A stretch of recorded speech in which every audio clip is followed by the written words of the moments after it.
So I want to show you guys what a lot of people consider a tornado effect. Last February, exactly 1 year ago, came in here and knocked down some trees, knocked down this big red oak that was a bad leaner, was leaning real hard. Gonna actually be, now that that's been sitting there for a year, gonna pull it up and turn that into firewood for next year. Came in here along the south side of this switchgrass plot and knocked down a handful of trees in order to get better sunlight into the switchgrass. What I noticed was after this hunting season here about a month ago that I ended up creating a small but yet a tornado effect where there was very little bedding going on around these tops that I took out. Took that nice cherry out right there. That'll be a nice fire log. I'm going to pull that out. Hinge cut that cherry. Knew it wasn't going to live. Just dropped it down anyways. The briars and the regeneration happened to grow right over the top of it. Helps keep the cover up higher in the winter months. So today, you can actually see, you can't tell really well, but I'm on a small deer trail walking right through here as they go through these tops. And then what happened was I had found a bed right underneath the tree here, and then they've just continued on this way.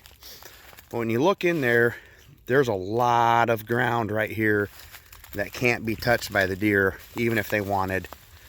So I'm actually gonna grab the chainsaw, run the chainsaw for a little bit, and I'm going to open this up better and turn this into more of a bedding pocket than just a tornado effect of treetops down everywhere.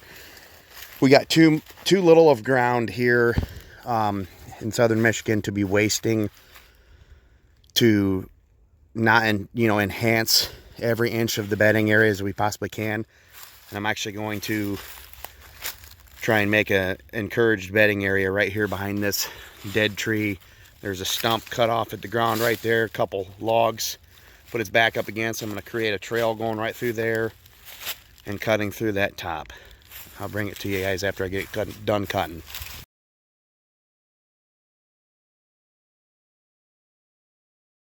Okay guys, 20-30 minutes of running a chainsaw, some hedgers, a rake, and came in here and just opened up just this end of this tornado effect that I was speaking on. I want to show you how much better this is now than what it was before. I opened up an entry exit right here. I'm going to kind of walk you through this little bedding area scenario. Come in from the switchgrass. Look at all these shoots popping off this stump that was cut last February. Same with this. That was a cherry. There's a maple. Bunch of shoots off of that maple. So then you come in right through here. You got all these logs back behind here, and I raked out a bedding area for illustration. I'm not in any means saying that you need to use a rake to create beds. So don't get it wrong. I'm not saying that. But just for the sake of this video, I wanted to show you where potential deer beds could be now after 20-30 minutes of running a chainsaw and a rake. And once again, you don't need to use a rake. Here's a second bedding location up underneath, not underneath, but back up against this brush pile. Got a brush pile here in the front. You got an exit or an entry right here. You got an entrance or an exit right here. Remember guys, you gotta have multiple entry and exits. They can't feel like they're trapped in. Got another entry exit right here. Go towards the ATV, and you can Y on each side of that cherry right there for entry and exit. Back behind me here, I raked out another potential bedding area up underneath the end of this treetop with the back up against this nice cottonwood. Also cut that log off right there. I'm going to pull that out for firewood. But I thought that this cherry that I hinged was dead. Then I got down here to this end and realized that it's got shoots coming off of it. But my chainsaw pull cord broke right here.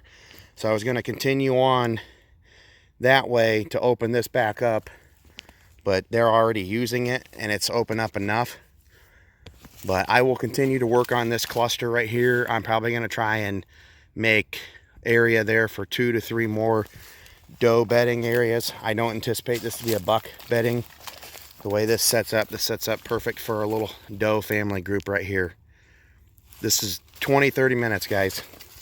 That's how easy you can take a tornado effect and pop in multiple locations for a doe bedding area.